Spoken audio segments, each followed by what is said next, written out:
বন্ধুরা, শুরুটা হয় একটা কাপলকে দিয়ে। চাষা ও তার হাজবেন্ড দুজনের রক ক্লাইম্বিং করতে অনেক বেশি পছন্দ করে। তারা নরওয়ে একটি খাড়া পাহাড়ে চড়তে যায়, যা খুবই বিপজ্জনক এবং কঠিন হয়ে পড়ে। চাষার হাজবেন্ড এর আগেও খাড়া পাহাড়ে উঠেছিল, কিন্তু উঠতে গিয়ে কয়েকবার সে চেষ্টা করেও ব্যর্থ হয়। আর এখন সে জেদ ধরেছে, সে এবার চড়ে উঠবে এবং খাড়া পাহাড়ে ওঠার জন্য তাদের কাছে সব ধরনের সেফটি মেজারমেন্টস আছে, এমনকি তাদের সাথে ঝুলানো ক্যাম্পও আছে, যাতে ক্লান্ত হয়ে পড়লেও তারা আবার নিচে নামতে না হয়, বরং মাঝপথে তারা বিশ্রাম নিতে পারে। সকাল হতে সাদা তার টেন্ট প্যাক করে এবং সে পাহাড়ে ওঠার চেষ্টা লেগে পড়ে, কিন্তু প্রতিবারই একটা নির্দিষ্ট পয়েন্টে এসে সে আটকে যায় আর তার নিচে পড়ে যায়। এবং চাষা তার হাজব্যান্ডকে অনেক বোঝানোর চেষ্টা করে যে একটু ব্রেক নিয়ে যাও, কিন্তু সে নিজের জেদি অনড় থাকে। এদিকে একটা ঝড় আসার উপক্রম। সময়ে আবেগের বশে সে ঠিকমতো কোনো সিদ্ধান্ত নিতে পারে না। তখন তার হাজবেন্ড তাকে অনেক বুঝিয়ে শুনিয়ে এখান টেন্টে লাগে এবং তারা দুজনেই বিশ্রাম নিতে শুরু করে।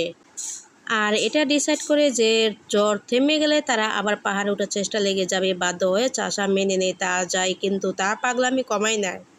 আর ঠিক এই সময় তার হাজবেন্ড কোনো একটা বিপদের রাজ হতে থাকে। তার মনে অজানা বই গাবড়াতে থাকে। সে নিজের লাকি কম্পাসটার দিকে তাকিয়ে এবং মুহূর্তের জন্য তার এমন মনে হয় যেন এটাই তার শেষ সফর, কিন্তু পরক্ষণে সে তার বাজে ভাবনাগুলোকে মাথা থেকে ঝেড়ে ফেলে দেয়। কিছুক্ষণ পর জ্বর থামার কিছু নামই নিচ্ছিল না, আরও বেশি ভয়ানক হয়ে যায় এবং তাদের এভাবে ঝুলে থাকাটা আরও বেশি কঠিন হয়ে পড়ে। সে বুঝে যায় যে এখন তাদের নিচে নামতেই হবে, নয়তো তাদের প্রাণও যেতে পারে। সে অনেক কষ্ট করে চাচাকে বোঝায় এবং বলে, চলো, তারা কোথাও পালিয়ে যাচ্ছে তা। কালকে এটা এখানেই থাকবে, তুমি না হয় কালকে এসে আবার এর উপর চড়বে। চাচা এখন নামতে রাজি না, কারণ নিচে গেলে তার এতক্ষণে মেহনত নষ্ট হয়ে যাবে। অনেক বোঝানোর পরে চাচার হাজবেন্ড রাজি হয় নিচে নামতে। যখন তারা নিচে নামছিল তখন উপর থেকে এক এক করে পাথর ভেঙে পড়ছিল এবং তারা অনেক ভয় পেয়ে যায়। চাচার হাজবেন্ডের উপর বড় একটি পাথর উড়ে পড়ছিল আর সে নিচের দিকে তাকিয়ে সব ব্যালেন্স হারিয়ে ফেলে এবং নিচে নেমে পড়ে যায়। এবং চাষা তার এটা দেখে সে অনেক ভয় পেয়ে যায়। সে তার হাজবেন্ডকে কিছুতেই বাঁচাতে পারল না এবং সে নিজেকে বাঁচানোর অনেক চেষ্টা করে, কিন্তু সে ক্লান্ত হয়ে পড়াতে নিচে নামতে অনেক কষ্ট হচ্ছে এবং জ্বরের গতি বেড়েই চলেছে। সে জ্বরের মধ্যে এবং নিজেকেও থামাতে পারছে না। অবশেষে সে নিচে নামার চেষ্টা করে, কিন্তু শেষমেশ সে হার মেনে যায়। ক্লান্ত হয়ে সে নিচের দিকে ছিটকে পড়ে এবং নিচে পড়ে সে জ্ঞান হারিয়ে ফেলে। এখানে আমরা চাষাকে আবার তার নিজের ঘরে দেখি। সে অনেক বেশি আপসেট হয়ে গিলের মধ্যে আছে যে তার হাজবেন্ড তার মৃত্যুর জন্য দায়ী। সেই দিনের পর থেকে সে মাউন্টেন ক্লাইম্বিং একদমই ছেড়ে দিয়েছে এবং এখন সে লাইফে এগিয়ে যাওয়ার চেষ্টা করছে, কিন্তু এই অপরাধবোধ তাকে শান্তিতে বাঁচতে দেয় না। এখন সে সিদ্ধান্ত নেয় অন্য কোনো অ্যাডভেঞ্চার যাবে, এমন অ্যাডভেঞ্চার যাবে যে সে একাই থাকবে আর নতুন মেমোরি বানাতে পারবে। আগে যে যতগুলো অ্যাডভেঞ্চার করছে সেগুলো তার হাজবেন্ডের সাথে করেছে, আর এই স্মৃতিগুলোর কারণে সে সামনে এগোতে পারছে না। তাই এখন সে নিজের সাথে মেমোরি বানাতে চায়। এই সময় পাহাড়ে ওঠার ভূত তো মাথা থেকে নেমে গেছে। যাই হোক, চাষায় এখন একটা জঙ্গলের ভেতরে যাওয়ার প্ল্যান বানায় আর এখানে একজন ফরেস্ট অফিসার তাকে সতর্ক করে বলে, একা জঙ্গলের ভিতরে যেও না, জঙ্গলের ভিতরে অনেক খতরনাক প্রাণী আছে আর অনেক মানুষ মারা জঙ্গলের ভেতরে যায়, তারা আর ফিরে আসতে পারে না। সে তাকে মিসিং হওয়ার মানুষদের পোস্টার দেখে, কিন্তু এখানে চাষা কারো কথা শোনার জন্য রেডি না। সে তার রেজিস্টার এখান থেকে করিয়ে নেয় আর বেরিয়ে পড়ে। একটু দূরে একটা স্টোর পায়, সেখান থেকে তার দরকার জিনিসপত্র নেওয়ায় থাকে। এই শপের ভেতর দুটি ছেলে থাকে, তারা তাকে বিরক্ত করতে শুরু করে। ঠিক তখনই এখানে বেন্টিন এন্ট্রি হয়। যেখানে এখানে সার্কি সাপ্লাই করতে আসে। সয় 2 পাকটানের বই দেখিয়ে তাড়িয়ে দেয় এবং চাচাকে এভাবে হেল্প করে। থ্যাংক ইউ হিসাবে চাচা তার কাছ থেকে জার্কিস প্যাকেটগুলো কিনে নেয়। এমনিতে এগুলো ড্রাইড মিট থাকে এবং বিপদে তার কাছে আসবে। এখন সে আবার নিজের গাড়িতে বসে এবং তখন সে বুঝতে পারে যে হঠাৎ করে তার গাড়ির জিপিএস নষ্ট হয়ে গেছে, যে যতক্ষণ পর্যন্ত এটা ঠিকভাবেই চলছিল। বেন তার নিজের গাড়িতে বসেই ছিল। এ সময় সে তাকে জিজ্ঞাসা করে যে কি হয়েছে।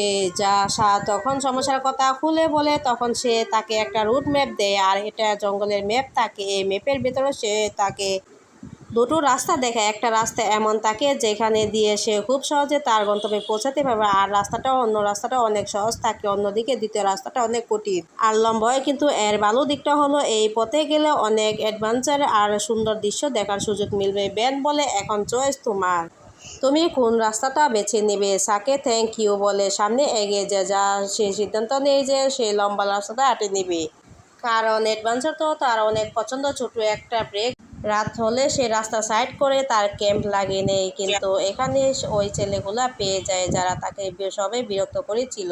এই জন্য সে তার গাড়ির ভিতরে গিয়ে নিজের গাড়ি লক করে নেয়, আর যখন ছেলেদের কোনো রেসপন্স দেয় না তখন বিরক্ত হয়ে ছেলেগুলোকে সে ওখান থেকে চলে যায়, আর তখন গিয়ে শান্তিতে ঘুমায়। যাই হোক, সকাল হতে সে একটা ছোট বোন বানিয়ে এখানে নদীতে অ্যাডভেঞ্চারের জন্য বেরিয়ে যায়। অনেকক্ষণ ধরে সে বোটটা চালাতে থাকে এবং যখন সে নদীর কিনারে পৌঁছায় তখন সে এখানে অনেক অদ্ভুত জিনিস দেখতে পায়। এখানে অনেক মানুষের জিনিস পড়ে থাকে, আর মানুষগুলো পিকচারও পড়ে যা থাকে যাদের মিসিং পোস্টার সে ফরাসি বাস স্ট্যান্ডের ভিতরে দেখেছিল। যাই হোক, সেই জিনিসগুলোর উপর ফোকাস করে নেয়। এতক্ষণে সে অনেকটা ক্লান্ত হয়ে পড়ে, এই জন্য এখানেই টেন্ট লাগিয়ে নেয় আর ঘুমিয়ে পড়ে। কিছুক্ষণ পরে অজানা শব্দে তার ঘুম ভাঙে। টেন্ট থেকে বেরিয়ে দেখে যে কেউ তার ব্যাগ চুরি করে নিয়ে যায় এবং তার পাশে বিশাল বড় একটি সাপ বসে আছে। এটা দেখে সে ভয় পেয়ে যায় সাপের কারণে। এখন সে জিনিসগুলো প্যাক করতে পারে না, বাধ্য হয়ে হয়তো তার বটুরিতে এখান থেকে ফিরে যেতে হয়। কিছুটা দূরে যেতে সে একটা বোল্ড ক্যাম্পে দেখতে পায়। সেখানে যাওয়ার সিদ্ধান্ত নেই, কারণ তার ব্যাগ তার কাছে না থাকে, সার্ভাইভার করার মতো কোনো জিনিসই তার কাছে নেই, আর সেই কারণে হেল্প নিতে চায়। কিন্তু এটা দেখে অনেক বেশি খুশি হয়ে যায় যে ক্যাম্পে অন্য কারো না, বরং বেনেরই, যাকে সে আগে রাস্তায় পেয়েছিলেন। এখানে বেন তাকে ভালোভাবে ওয়েলকাম করে আর তাকে বলে যে টেনশন নিও না। সাশা তাকে জানায় যে আমার সব জিনিস হারিয়ে গেছে। তখন সে তাকে রিল্যাক্স করতে বলে হয়তো কোনো বন্যপ্রাণী নিয়ে গেছে। এখন সে তাকে ফ্রিজ গ্রিল করে খাওয়ায়। এখানে তাদের কথা শুরু হয়ে যায়।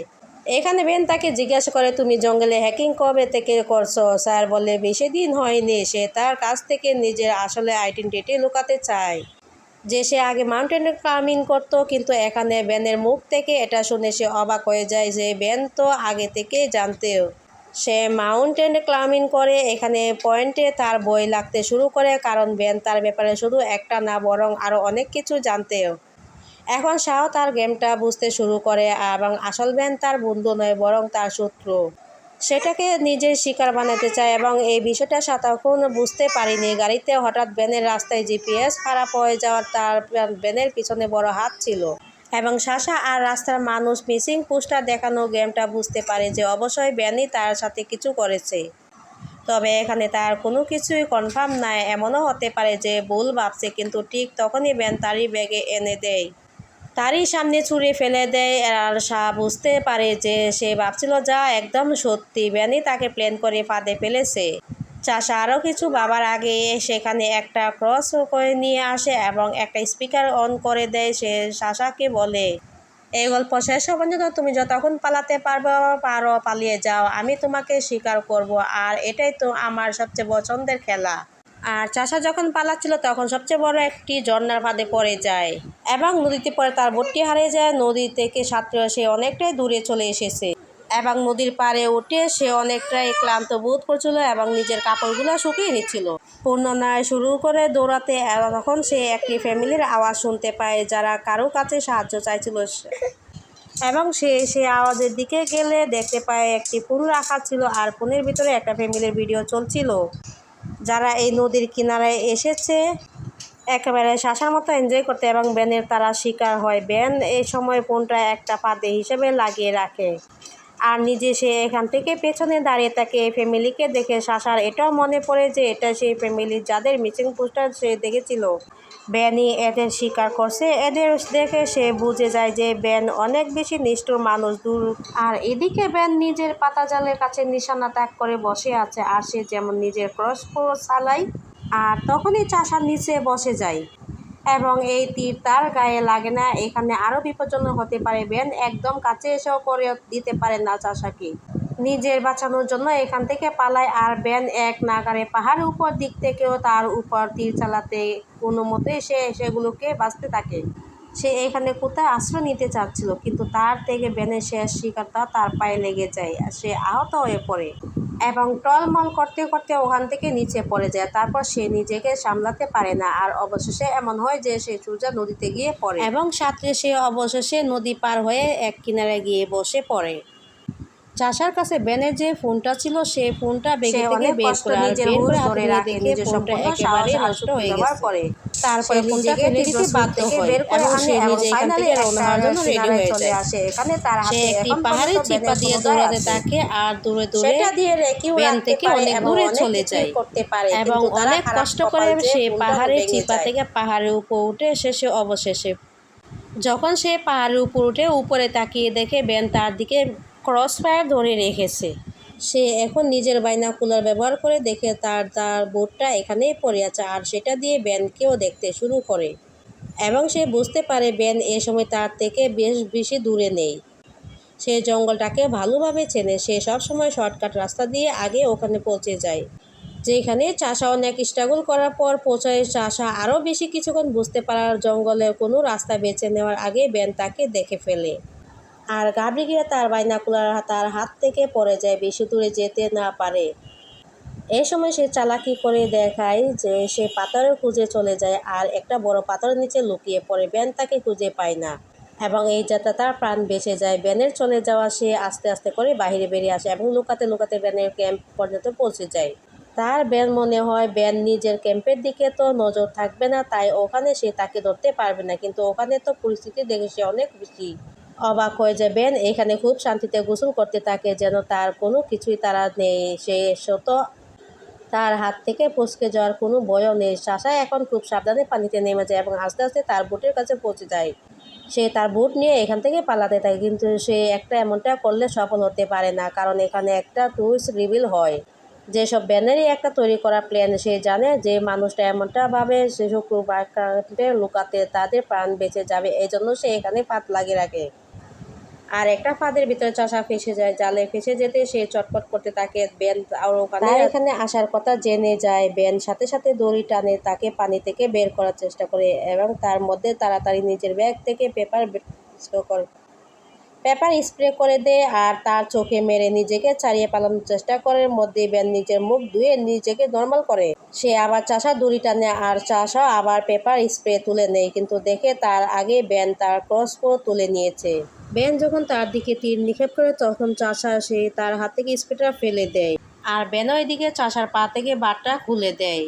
তা দেখে চাষা অনেকটাই অবাক হয়ে যায়।